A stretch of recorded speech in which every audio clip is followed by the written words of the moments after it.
Super commando ध्रुव बहरी मौत। दोस्तों, कहानी की शुरुआत होती है एक जंगल से, जहाँ एक लबादादारी शेरों के साथ बैठा होता है। वो ध्रुव को उन शेरों को ध्रुव पर हमला करने की ट्रेनिंग देता है और फिर एक दिन शहर की तरफ निकल पड़ता है। और शहर में दिखाया जाता है कि शहर में ध्रुव की यूनिफॉर्म का क्रेज फैला हुआ है। सब ध्रुव के जैसी पोशाक पहनना चाहते हैं। उन्हीं में से एक बार श्वेता और उसके दोस्त पार्क में बैठे होते हैं, जहाँ एक शेर आकर उन पर हमला कर देता है। तो ध्रुव शेरों की खोज में निकलता है। अब उसके आगे दोस्तों, यहाँ तक की कहानी आप बैरी मौत के पहले भाग में पढ़ चुके हैं, जिसका लिंक मैं इसके डिस्क्रिप्शन में डाल दूंगा। वहाँ से आप इस वीडियो को, इसके पहले भाग को पढ़ सकते हैं। अभी कॉमिक जारी रहेगी इसके आगे। आजकल रोज सवेरे एक ग्राहक आकर पूरे 2 कट्टे बकरे खरीद कर ले जाता है और खरे नोट दे जाता है। वह कौन है? कैसी शक्ल है उसकी? कहाँ रहता है वह? शक्ल तो साहब हम नहीं देख पाए। वह अपना चेहरा ना जाने क्यों ढक कर रखता है। लवादा भी पहने रखता है और एक वैन से आता है। वैन से? तब तो वह वही आदमी है। वह किधर से आता है? वह गूदर गांव की तरफ से आता है। अभी आपके आने से आधा घंटा पहले ही तो आया था। शुक्रिया बन्ने जी, आपने मेरी बहुत मदद की है। खान भाई, आप यहीं मेरा इंतजार कीजिए, मैं अभी आता हूँ। और फिर ध्रुव पूर्वी हाईवे पर गुदर गांव की तरफ बढ़ चला। वह आदमी जरूर शहर के बाहर ही रुका होगा, ताकि किसी की नज़र उस पर ना पड़े। रहने के लिए भी उसने कोई सुनसान जगह ढूंढी होगी, जहाँ पर दूर दूर तक कोई मकान ना हो। जैसे वह पुरानी हवेली। हवेली के आसपास उड़ते गिद्ध इस बात को साबित करते हैं कि शेरों की टोली यहाँ पर हो सकती है। सुनो भाई, वह हवेली किसकी है? वो साहब, वो तो उजाड़ हवेली है। वहाँ पर। हाँ हाँ, बोलो बोलो। वहाँ पर बस सुना है भूत रहते हैं। भूत? तुम मानते हो भूतों को? पहले तो नहीं मानता था साहब, लेकिन पिछले 2-3 दिनों से वहाँ से अजीब अजीब आवाज़ें आ रही हैं। कल रात को मैंने भी एक लबादा पहने भूत वहाँ पर देखा था। लबादा पहने? अच्छा। धन्यवाद भाई। काहे का धन्यवाद साहब, बताने में कोई पैसा थोड़ा ही लगता है, क्यों? राम राम साहब। लबादा पहने आदमी, यानी मैं सही जगह पर पहुंचा हूं। वह आदमी जो कोई भी है यहीं पर छुपा है, लेकिन इस समय हवेली के अंदर जाना खतरनाक हो सकता है, क्योंकि मुझे पूरा यकीन है कि मेरी हरकत पर हवेली से नज़र रखी जाके रह रही होगी। मैं आज रात को वहां पर पूरी तैयारी के साथ वापस आऊंगा और तब इस रहस्य से पर्दा उठ सकेगा। परंतु उसे कहीं देखा जा रहा था। वह ध्रुव का सोचना बिल्कुल सच था। अपना शिकार पिंजरे के बाहर तक आ गया है तबाका। मुझे पता था ये लड़का मुझको निराश नहीं करेगा। मैं इसका इंतजार करूंगा। दिन का उजाला धीरे धीरे रात के अंधेरे में बदलने लगा, लेकिन वह आकृति अपनी जगह से हिली तक नहीं। अगर मेरा ख्याल गलत नहीं है तो वह छोकरा बाता ही होगा।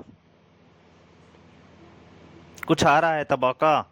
शायद ध्रुव ही नहीं, यह तो कोई देहाती है जो अपनी भैंसों को घर ले जा रहा है। ध्रुव अब तक कहीं नजर नहीं आ रहा है। उसका ख्याल सही था। पास के गांव का दूध वाला अपनी भैंसों को चराने के बाद घर ले जा रहा था, लेकिन दूरबीन के पीछे बैठी आंखें ये नहीं देख पाईं कि आखिरी भैंस के साथ एक सवारी भी थी। जैसे ही भैंस हवेली के पास से गुजरी, ध्रुव एक तरफ कूदा। यहाँ तक तो मैं आराम से आ गया। अब देखना है कि इस हवेली के अंदर क्या है। गिरते अंधेरे और परछाइयों के बीच ध्रुव तेजी से हवेली के पिछवाड़े की तरफ बढ़ा और घुसने के लिए पिछवाड़े की खिड़की पहले से खुली हुई है। वाह, किस्मत क्या तेज है। बिना कोई आवाज किए ध्रुव खामोशी से हवेली के अंदर दाखिल हो गया। पूरी हवेली अंधकार और सन्नाटे को चादर से घिरी हुई थी। कुछ मिनटों बाद ध्रुव को अपने निर्णय पर शक होने लगा। यहाँ पर तो एकदम सन्नाटा है। हालांकि हवा में शेरों की गंध मौजूद है, पर कोई आवाज क्यों नहीं आ रही है? क्या वह आदमी मेरे आने से पहले ही इस हवेली को छोड़कर जा चुका है? तभी हवेली का सन्नाटा एक इंजन की गड़गड़ाहट से टूट गया। कहीं पर कोई जनरेटर स्टार्ट हुआ था।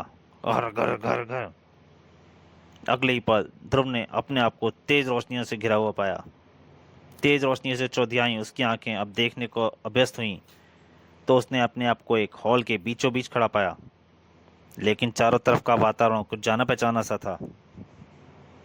तभी एक आवाज गूंजी, स्वागत है ध्रुव। अपने चारों तरफ का नज़ारा ठीक से देख लो, क्योंकि यह तुम्हारी जिंदगी का आखिरी दृश्य है। यह यह तो ग्लोब सर्कस का रिंग है। लेकिन ग्लोब सर्कस तो सालों पहले खत्म हो चुका था। ग्लोब सर्कस के बारे में जानने के लिए पढ़िए प्रतिशोध की ज्वाला।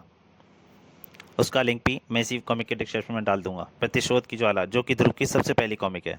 तो दोस्तों, अब कहानी जारी है। हाँ, और ग्लोब सर्कस की मौत के जिम्मेदार तुम हो। मैं? लेकिन तुम कौन हो? तुम्हारी आवाज़ जाने पहचानी लग रही है। हाँ हाँ हाँ, बताऊंगा बताऊंगा। मरने से पहले तुम मेरी सूरत जरूर देखोगे, यह मेरा वादा है। लेकिन वह बाद में। नकाबपोश का हाथ एक हैंडल पर कस गया और ध्रुव को चारों तरफ से घेरता हुआ एक लोहे का पिंजरा छत से नीचे आ गिरा। पहचानो ध्रुव, पहचानो। यह वही पिंजरा है जिसका इस्तेमाल ग्लोब सर्कस में शेरों का आइटम दिखाने के लिए होता था। अब इसमें कमी है तो सिर्फ शेरों की। इससे पहले कि ध्रुव कुछ समझ पाता, पिंजरे के दो तरफ के दो दरवाजे खुले और दो भूखे शेर ध्रुव की तरफ बढ़ने लगे। गुर्र। तुम जो भी हो, शायद नहीं जानते कि शेर मेरी बोली समझते हैं और मैं उनकी बोली। इसलिए शेरों से निपटना मेरे लिए कोई समस्या नहीं है। ओहो, अगर ऐसी बात है तो कोशिश करके देख लो। ध्रुव के गले से एक हल्की सी गुर्राहट निकलने लगी, गुर्र गुर्र गुर्र। लेकिन अरे, ये दोनों शेर तो बढ़ते ही आ रहे हैं। यानी ये मेरी बात नहीं समझ रहे हैं।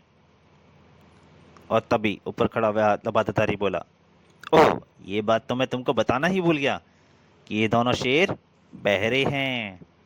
ये तुम्हारी बात नहीं सुन सकते और इनको खास तौर से तुम पर हमला करने के लिए ही सदाया गया है। पर घबराओ मत, मैं तुमको बचने का पूरा मौका दूंगा। ये लो। उसने ध्रुव की तरफ एक चाकू फेंक दिया, और अपनी रक्षा कर सकते हो तो कर लो। इस छुरे के लिए धन्यवाद, लेकिन मेरे पास शेरों को रोकने के लिए और भी तरीके हैं, जैसे बेहोशी की दवा से भरी है डांट। अच्छा हुआ कि मैं इस परिस्थिति के लिए पहले से तैयार था। अगले ही पल ध्रुव का हाथ घुमा और डांट नजदीक वाले शेर के बदन में जा धंसी। लेकिन दवाई के असर से शेर सिर्फ लड़खड़ाया और फिर आगे बढ़ने लगा। ओहो, यह शेर तो काफी ताकतवर लगता है। एक डांट का इस पर ज्यादा असर नहीं हुआ। पर अब सोचने का वक्त नहीं है। मुझको इस दूसरी और आखिरी डांट का इस्तेमाल भी इसी पर करना पड़ेगा। ध्रुव का हाथ तेजी से घूमा और एक दूसरी डांट भी लड़खड़ाते शेर के बदन में जा धंसी। बेहोशी की मात्रा दुगनी होते ही शेर धराशायी हो गया।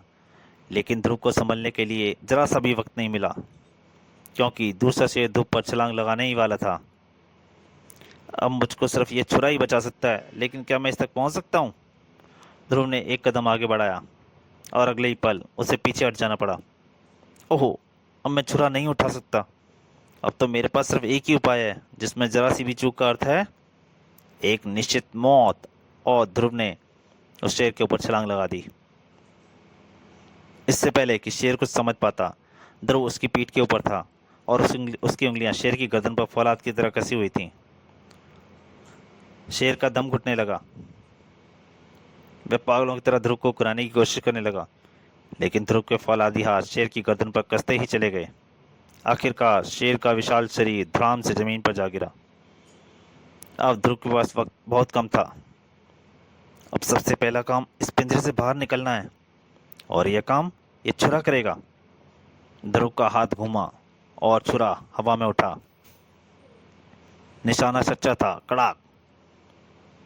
जनरेटर का बटन, पिंजरे वाला बटन टूट चुका था। पिंजरा वापस छत से सिमटने लगा।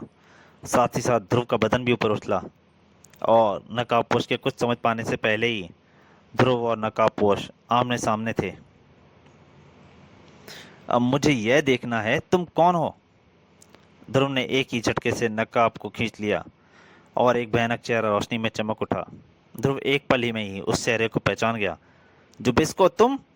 आहा हा, पहचान गए? जुबिस्को, तुम जिंदा हो? हाँ, लेकिन सिर्फ इसलिए ताकि मैं तेरी मौत का तमाशा देख सकूं। मैं जानता हूँ तुम आज तक यही समझ रहे थे कि मुझे शेर ने मार डाला है, पर नहीं। मेरे शरीर का लगभग आधा मांस खाने के बाद उसकी भूख शांत हो गई, लेकिन जैसे वे बाहर निकला उसे करंट लगा और वे बेहोश हो गया। मैं जब तक घिसटता हुआ बाहर आता तब तक करंट खत्म हो चुका था। मैं किसी तरह सड़क के किनारे पहुंचने में कामयाब हो गया। मेरी किस्मत में तभी वहां से एक भला आदमी कार से गुजरा। मेरी हालत पर तरस खाकर उसने मुझे हॉस्पिटल ले जाने के लिए अपनी कार में लाद लिया, लेकिन रास्ते में बेहोश हो गया। मैं वह भला आदमी यह सोचकर घबरा गया कि मैं मर गया हूँ, और इसी घबराहट में वह मुझे नेशनल फॉरेस्ट के बाहर छोड़कर भाग गया। जब मुझे होश आया तो मैं किसी जंगली कबीले के लोगों से घिरा हुआ था। वे मुझे अपने साथ अपने कबीले में ले गए। उनकी आश्चर्यजनक जड़ी बूटियों से लेप से मेरे घाव भर कुछ ही महीनों भर गए, लेकिन जो मांस शेर खा चुका था मैं वापस नहीं आ सका। यह मेरा दूसरा जन्म था। शायद तुम्हारे प्रति घृणा ने मुझे जिंदा रखा था।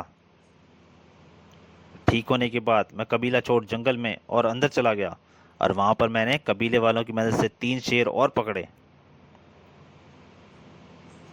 अपने सर्कस के अनुभव और कबीले वालों की कुशलता से मैंने उनको तुम पर हमला करने की ट्रेनिंग दी, और जब उन शेरों की ट्रेनिंग पूरी हो गई तो मैं उन सबको लेकर राजनगर चला आया, ताकि मैं तुमको वही मौत दे सकूं जो तुमने मुझे देने की कोशिश की थी, और इसमें तुम नाकामयाब रहे।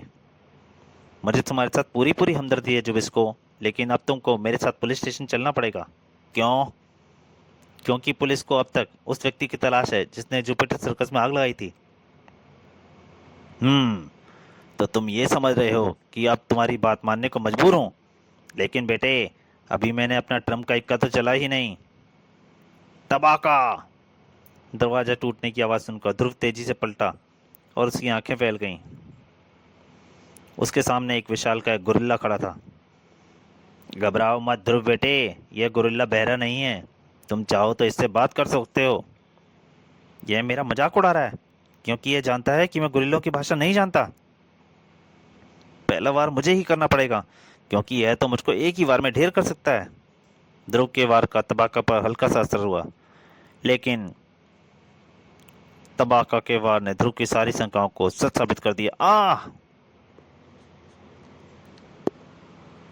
तबाका एक ही वार में ध्रुव उछलकर पीछे दीवार से जा टकराया। धाड़! इससे पहले कि ध्रुव संभल पाता, उसका शरीर एक भारी बोझ के नीचे दब गया। ध्रुव की ताकत हर पल कम होती जा रही थी, लेकिन उसकी इच्छा शक्ति बरकरार थी। ध्रुव ने अपनी बची सुची ताकत समेटी और तबाका उछलकर पीछे जा गिरा। धाड़! उसे ध्रुव की लात पड़ी थी। एक गुरिल्ले को सिर्फ ताकत के बूते पर हरा पाना असंभव है, इसलिए अब ताकत के साथ साथ दिमाग का भी इस्तेमाल करना पड़ेगा। गुस्से से पागल तबाका एक बार फिर ध्रुव की तरफ लपका, लेकिन ध्रुव ऐन वक्त पर तेजी से हटा और उसने अपनी टांग लगा दी। उसका पैर तबाका के पैर में उलझा और तबाका का शरीर रेलिंग पार करता हुआ नीचे फर्श पर शेरों के बीच में आ गिरा। ध्रुव तेजी से दौड़ा और कंट्रोल पैनल की तरफ लपका। उसने कंट्रोल पैनल का हैंडल दूसरी तरफ खींचा और तीनों जानवर को लोहे के पिंजरे ने अपने घेरे में ले लिया। अब ध्रुव जुबिस्को की तरफ मुड़ा। अफसोस जुबिस्को, तुम्हारा ट्रम्प का इक्का तो चिड़ी का जोकर निकला। लेकिन तुम यह मत समझना बेटे कि मैं बाजी हार गया।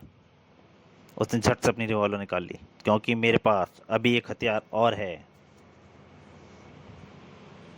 लेकिन इसी पल हवेली के एकांत में रखा पुराना जनरेटर अपनी पूरी क्षमता पर चलने का काफी गर्म हो चुका था।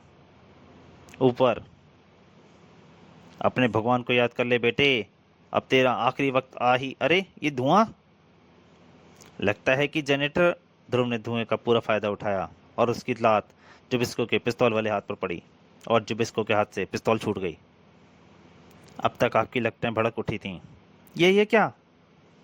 अब तो भागने के अलावा और कोई रास्ता ही नहीं है। जुबिस्को तेजी से बाहर की तरफ भागा। ध्रुव भी जुबिस्को के पीछे लपका, लेकिन एकाएक रुक गया। ओह, ये तो मैं भूल ही गया कि तीनों जानवर पिंजरे में बंद हैं, और उनको छोड़ा नहीं गया तो वे आग में झुलसकर मर जाएंगे। ध्रुव फिर कंट्रोल पैनल की तरफ लपका। उधर जुबिस्को भी सीढ़ियां लगभग उतर ही चुका था, और तभी लोहे का घेरा खुल गया। दोनों शेर और गोरिल्ला तबाका भी होश में आ चुके थे। धुएं और आग के कारण तीनों जानवर क्रोधित और दहशत में थे और वे किसी पर भी हमला करने के लिए तैयार थे। वैसे भी धुएं के कारण कुछ भी दिखना असंभव था। ध्रुव एक चीख सुन पाया। यह तो जुबिस्को की आवाज़ लग रही है, लेकिन आग बढ़ती जा रही है। अब यहाँ पर रुकना असंभव है। ध्रुव दौड़ा और शीशे को तोड़ता हुआ खिड़की से बाहर जा गिरा। धाड़! ध्रुव ने संभल कर पीछे देखा, पर तब तक बहुत देर हो चुकी थी। पूरी हवेली को आग की लपटों ने अपने आगोश में ले लिया था। अंदर से किसी का भी बाहर आना पाना अब असंभव लगता था। आग को बुझा पाना भी अब संभव नहीं था। लेकिन फिर भी ध्रुव अपने स्थान पर रुका खड़ा रहा, तब तक जब तक पूरी हवेली राख से ढेर में तब्दील नहीं हो गई। आसमान में सुबह की लाली भी धीरे धीरे फैलने लगी, लेकिन हवेली से कोई भाई बाहर नहीं आया। जिबिस्को को भाग्य में वही मौत दे दी थी जो कभी उसने जुपिटर सर्कस को दी थी। खेल खत्म हो चुका था। ध्रुव मुड़ा और धीरे धीरे अपनी मोटरसाइकिल की तरफ बढ़ चला। तो दोस्तों, ये कहानी यहीं समाप्त होती है। मेरी बात आपसे एक ही प्रार्थना है, एक ही गुजारिश है, अगर ये आपको कॉमिक अच्छी लगे तो प्लीज़ लाइक कीजिए, शेयर कीजिए और हो सके तो चैनल को सब्सक्राइब कीजिए। धन्यवाद।